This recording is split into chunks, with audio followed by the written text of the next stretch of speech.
성령은사 선물인가 사모함인가 하고 질문한다면 성령은사는 선물입니다. 성령은사는 성령께 주신 선물임을 아무도 부인할 수가 없습니다. 이 모든 일은 같은 한 성령에서 그 뜻대로 각 사람이 나눠주시니다. 고린도서 12장 11절. 그러나 선물은 선물을 주시는 인격적인 교통이 있을 때 받을 수가 있는 것입니다. 즉 은사 주시는 분에게 집중하고 사모에 받는다는 것. 너희 중에 누구든지 지혜가 부족하거나 모든 사람이 후이지고 꼴지지 아니하면 하나님께 구하라. 그러면 주시다. 야고보서 1장 5절. 사모하는 마음은 성령에게 주시는 겁니다. 그럼 은사가 누구에게 언제 어떤 방법으로 주어지는가? 영국의 성령과 도널드 지는 성령은사들은 자연적인 인간의 재능과 선택에 초자연적인 어떤 것이 첨가된 것이라고 생각하라고 주장합니다. 첫째로 훈련하여 은사를 받을 수 있다는 것. 두 번째, 훈련으로 성령의 역사가 쉬운 상태와 조건이 된다는 것. 엄청난 차이가 있습니다. 첫째로 만약에 훈련으로 은사를 받는다 주장을 하면 이것은 세상적인 방법으로 능력을 받는 것이기 되므로 성령 의지할 필요가 없어지기 때문에 이단적이 됩니다. 둘째, 성령의 역사에 쉬운 영적인 상태 유리하게 영성훈련을 성령을 필수적으로 의지하게 되므로 이것은 신앙적이고 성경적인 영성훈련이 되는 것이며 보다 더 하나님을 가까이 하여 잃어버리는 하나님의 영상을 성령의 도우심으로 되찾는 노력이 되는 것입니다. 그래서 하려시라고 노력하는 거예요. 또 영성을 되찾아 보다 더 그리스도인다운 것이 됩니다. 그래서 저희 교회에서 하는 모든 치유와 성령의 나타남을 위한 훈련은 전적으로 성령이 나타나기 쉬운 영적인 상태를 만들어 치유와 은사가 나타나게 하는 것입니다. 은사를 받기 위해 영성훈련을 정확한 표현은 성전자고 내주하는 성령님에게 보다 더 깊은 관심과 관계를 갖게 되는 것은 성령과 더불어 성령의 인도를 받아 살아가며 거대한 성도로 살아가며 성령과 더불어 동역하는 사역을 배우게 되고 경험하게 되어 살아있는 신앙이 되는 것입니다. 마찬가지로 치유사역도 잘못하면 안 됩니다. 영적 원리를 잘 이해하지 못하면 치유의 능력 역사가 세상적인 방법보다 유연적인 방법과 유면적인 큰 차이가 없을 수가 있어. 그래서 치유사역에 성령을 의지하여 성령을 믿는 사역이냐 아니면 인간의 혼적인 사이가 있으며 악령을 의지하느냐 혹은 성령을 의지하느냐 차이가 있는 것입니다. 그렇기 때문에 성도는 말씀과 성령으로 분별력을 길러야 돼요. 자신을 보는 눈이 열려요. 그래야지 자신도 실수하지 않고 잘못된 걸 받지 않게 됩니다. 은사된 여러 유명인사들의 견해는 이렇습니다. 토레이의 견해예요. 토레이는 성령으로 세례받은 사람에게 은사가 다양하게 나타난다고 하면서 몸의 각 부분도 어떤 기능을 가지고 있다고 하므로 중생한 그리스도는 모두 은사를 가지고 있지만 성령 세례 받은 사람은 특별한 다양한 은사를 가지게 된다고 말하는 듯합니다. 능력을 주시는 것은 성령의 주권적 사역이라고 하면서 성령 세례 받은 법을 이야기하고 있으면 성령 세례는 그리스도인의 몸에 한 시체가 되는 것은 아니라 성령 세례를 추단 능력이나 은사를 얻게 되는 특별한 체험으로 이해하고 있습니다. 성령께서 사람을 중정시키고 개정시킬 때 회개하며 그리스도를 믿도록 역사한 후에 능력 세례 난 특별한 체험을 할 때까지 은사 능력이 충만한 공급을 보류한다는 주장들입니다. 그러니까 성령사를 강력하게 받아야 은사가 나타난다고 그래요. 그러나 성경 가르침 구제 은사들 같은 것조차도 능력 세례와 연관시켜 생각하기는 어려운 것 같고 능력 세례를 받지 않아도 다른 은사를 잘 발휘하고 있는 경우도 많이 볼 수 있으므로 모두가 성령 세례까지 은사가 부여가 보류되는 말은 받아들이기가 어렵습니다. 그러나 이 말에도 일리는 있어요. 성령 세례가 있어야 성령사가 나타날 수가 있기 때문에 빌 브라이트 견해 지혜와 같은 은사든 모든 사람이 있어 공통적인 능력이 초자연적으로 개발되면서 주어지는 어떤 능력이 추가적으로 나타나고 어떤 은사는 점진적으로 나타납니다. 이 점진적 은사는 성령의 열매 맺는 것 같이 시간의 흐름에 따라 우리 안에 거하던 성령에서 개발되며 대개는 그 과정에서 자신의 능력이 요구된다고 말하고 있습니다. 그리고는 생활에 꼭 필요한 지혜의 은사를 공통적으로 주어지며 개발된다는 점도 가능하다고 보여집니다. 야고보서 1장 5절에 너희 중에 누구든지 지혜가 부족하거든 모든 사람의 후이 주시고 꾸짖지 아니하면 하나님께 구하라. 그러면 주시리라고 약속하셨는데 부족하게 되나 하신 말씀을 보면 다소 공통적으로 주어지고 개발된다고 암시하는 말씀은 이해가 됩니다. 그러나 잠재적으로 모든 그린들은 모든 은사를 소유하게 되는 것 같지는 않습니다. 그러니까 그 사람마다 다르게 은사는 나타난다는 얘기예요. 존 스타트의 견해, 성령의 모든 거듭난 그린도 하여금 비록 지금 당장은 겉으로 표시되거나 사용되어 있지 않더라도 영적 은사 또는 봉사할 능력을 가지고 있다는 것을 확신되게 된다고 하면서 이 확신은 다음과 같은 두 가지로 증명된다고 합니다. 첫째로 영적 은사의 목록에서 직접적으로 연결되어 있어. 로마서 12장 36절 너희 중에 각 사람에게 말하노라.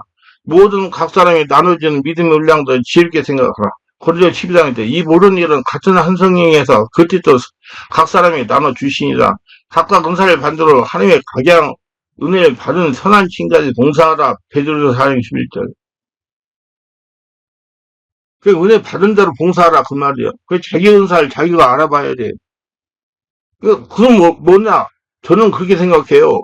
그 자기가 이제 뭐 하나님의 일이나 세상 일을 하는데 부담 없이 쉽게 할 수 있는 것이 하나님께서 주신 은사라고 저는 생각합니다.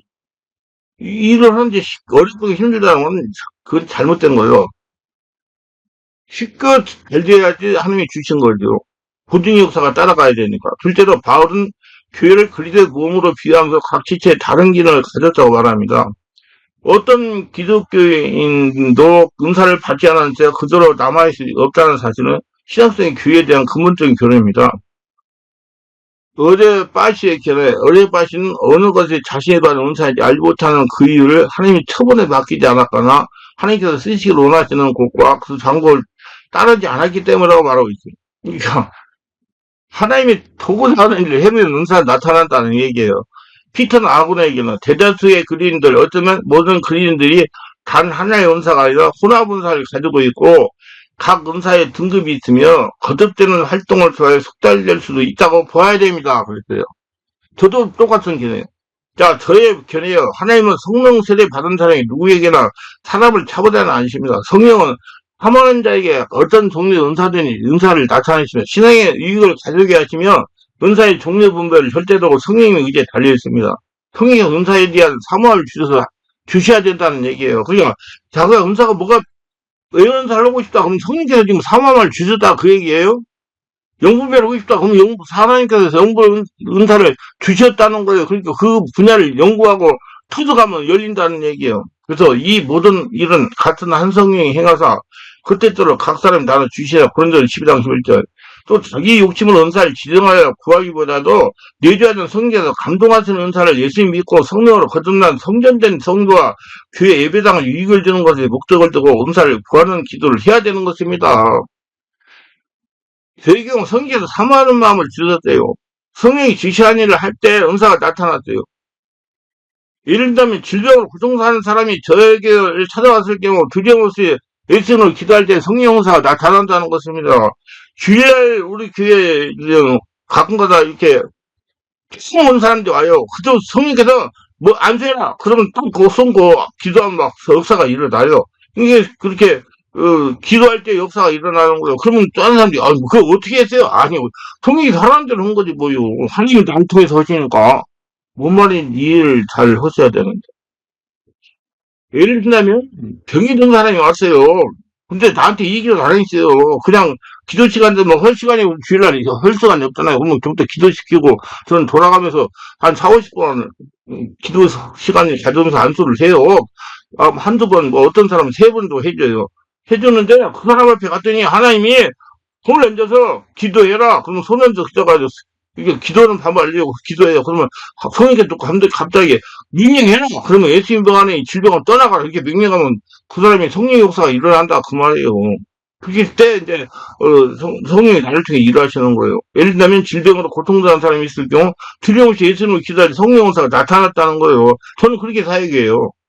성령 역사가 나타난다고 다 되는 것은 아닙니다. 성령이 나를 통해서 그냥 일하시는 거예요. 깊은 기도를 해가지고 성령 안에서 온몸으로 기도해 심령을 정화를 해가지고 열매가 좋아야 돼요. 그리고 내적 치유를 많이 하셔야 돼요. 이 세계에서 살펴본 것 같이 은사는 자신의 뜻대로 구하거나 노력함으로 돈을 살 수 있는 것들이 아니고 성령께서 그 기쁘신 뜻을 부여해 주시는 것입니다. 그 대신 성령 은사에 대해 사모함을 주십니다. 저 같은 경우 사모함을 주셨어요. 이원사 사모하고 경험자 사모하고 할 때는 세미나도 가고 그래가지고 그 은사가 열렸어요. 그래가지고 글도 써가지고 지금 은사에 대한 사역을 하고 이 성령 사역을 하고 능력 사역을 하고 그러는 거예요. 예수님도 성령 세례를 받을 때 그래서 몸된 교회와 지체에서 교회를 섬기기 위한 한 가지 이상의 은사가 주어진다고 보는 것이 좋습니다. 그래서 제가 좀 해로 100가지를 썼는데 그 책 쓴 것도 내가 그냥 쓴 게 아니라 성령께 자꾸 궁금증을 줘가지고 그걸 풀으려다 보니까 책이 나온 거예요. 예수께서 물론 세례를 주지 않고 성령으로 세례를 주는 역사를 하시고 교회를 세우시고 하나님 나라 확장을 요구하셨습니다. 비록 이 은사들을 즉각적으로 나타나 활용되지 않는다 할지라도 모든 다이어트 능력과 은사들이 신성아에게 잠재되어 있듯이 거듭난 성도에게 잠재되어 있다고 봅니다. 터트려내야 돼. 근데 진짜 잠재되어 있는데 자기들이 필요한 것은 호감을 주시는 거예요. 명분별 자꾸 사모하게, 신용 자꾸 사모하게. 그러면 그 분야에 자꾸 열나고, 집회도 참석하고, 예, 책도 읽고, 막 해가지고, 터트리면 은사가 나타난다는 얘기예요. 따라서 중요한 문제는 이미 주어진 은사 어떻게 발견하고 개발해 교회에 활용하면서 가는 것입니다. 은사가 있는 성도는 무엇보다도 말씀과 성도로 심령을 취하여 열매가 좋게 해야 됩니다. 성령으로 기도하여 심령을 정화하면서 하나님께 친밀하게 지는 걸 더욱 중요합니다. 그러니까 하늘나라가 돼야 된다. 그러면 교회 나라 교회구나. 그럼 모든 걸 더 하시더라. 은사가 있다고 다 되는 것이 아니라는 거면 정말 중요한 말이에요. 은사 있다고 까불지 말라는 얘기예요. 덤벙대지 말라는 거. 성령 와서 오래 기도를 많이 해야 성령 은사가 강해집니다. 그래서 제가 이제 결론은 기도를 오래 해야 된다, 많이 해야 된다. 그래서 우리 성도들 2시간 장에서 원로와 검토에 다 시키잖아요. 예. 오늘 토요일 날이라 더 많아가지고 12명이 왔어요. 다 직장 다니는 사람들. 근데 기도가 힘든 것은 성령의 기름이 없고 성령 와서 기도하지 않기 때문에 힘이 드는 것입니다. 성령 와서 기도하면 성령의 기름 비면 심령의 보호되고 각종 여러 가지 은혜와 은사를 맛보게 되면 기도를 해야 돼요. 응답받은 기쁨과 죄에 대한 심판이 되어 깨우쳐지는 지식이 주어지므로 무조건 하고 힘있게만 기도가 감사하고 기쁨과 감격을 받게 됩니다. 메마른 육신의 심령과 마음에 사는 기도는 신령하는 현상이나 기쁨을 맛보지 못하는 것. 그렇기 때문에 이런 기도를 많이 해도 마음의 기쁨을 경험하지 못합니다. 신령한 기도의 기쁨을 경험하지 못하므로 성령 사역을 이해하지 못하여 기도의 신비나 성령의 규제를 통하여 나타나는 여러 가지 현상을 거부합니다. 더 나아가 성령 사역을 두려워하거나 거부하거나 회방하는 자가 되거나 성령 사역자를 무조건 신비주의라 매도하기 쉬운 것입니다. 이런 기도의 신비를 체험하지 못하고서는 말씀의 진정한 맛과 의미를 헤아릴 수가 없는 것입니다. 왜? 성령이 충만하지 않기 때문에. 그런 신비주의는 하나님 말씀을 외면하거나 무시하고 신비한 현상이나 감격만을 추구하는 사람을 말하는데 이러한 상황과 구별되는 분별할 수 있어야 되는 것입니다. 그러니까 내가 신비주의자인가 신비성도인가 구분할 줄 알아야 된다 이 말이에요. 그러나 말씀의 능력이 이해하지 못하거나 말씀 없이 기도만 하는 사람들의 병폐는 신비주의를 전락하게 됩니다. 그러니까 말씀 안에서 모든 걸 해야 된다 이 말이에요. 예수 안에서.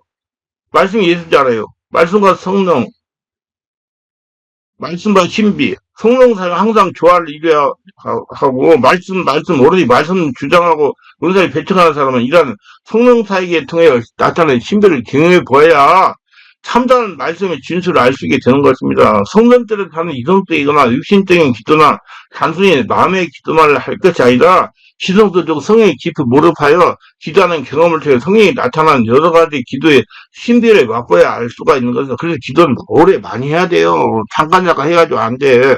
반대로 기도나 은사를 통해 나타나는 은사와 신비만을 추구하는 사람은 진리의 말씀을 바로 이해하는 말씀이 주는 감격과 기쁨을 맛보아야 될 것입니다. 성전들만 받고 다니는 기도의 수준이나 혹은 지성소 안에서 성령이 완전히 사로잡혀 하나님 만나는 기도를 해보지 못한 사람은 여러 가지 성령이 나타나는 영적 신비나 은사를 이해할 수가 없는 것입니다. 그래서 앞으로 책이 나와요. 깊은 기도로 마음 안에서 보물을 찾는 법, 마음 안에 들어가가지고 성령이 이끌림 받아 기도를 해요. 모든 것을 성령으로 알 수가 있기 때문에. 그래, 이런 은사는 각각 따로 개별적으로 분리하기 좋고 적응하기 좋도록 나타나거나 사용되는 것이 아닙니다. 그때그때 성령께서 필요할 때 나타내 주시는 거예요. 모든 분야에서 여러 가지 은사가 한꺼번에 복합적으로 사용되는 경우가 많기 때문에 은사에 대한 활용과 적용에 대해 이해가 부족하고 혼란이 있게 됩니다. 그리고 우리는 은사에 대해 여러 가지 임상 연구 체험을 가지고 연구하며 영적 원리들을 이해하고 항상 의구심을 갖는 분들에게 대답을 할 수 있게 글로 쓰고 설명할 수 있는 전문성이 있어야 됩니다. 한마디로 아는 것과 체험이 같이 가야 된다는 것은 반드시 은사사역은 말씀을 아는 것과 실제 체험이 해가지고 확실한 개념을 정립해야 귀신에게 속지 않고 막연하게 아는 성도가 되지 아니합니다. 그래서 이론도 책도 읽으시고 실제 나타나죠. 알기만 하면 안 되고 나타나야 돼. 하나님은 살아계신 하나님이니까 모두 바르게 은사를 알고 싸서 하나님의 영광을 돌리는 도구들이 되기시기 바라며 기도합니다. 오늘도 저희 설교를 끝까지 시청하신 분들 축복하시고 구독, 좋아요, 알람 설정, 공유하신 분들 축복하시고 모두 은혜 충만 성령 충만하게 하시고 은사에 대해서 바르게 알고 성령으로 세례받고 충만받아서 성령께서 깨닫게 하시는 대로 은사를 나타내서 전문성을 개발해서 누구든지 은사에 대해서 바로 설명하고 영광 돌리는 도구들이 다 되게 하소서. 예수님 이름으로 기도합니다. 아멘.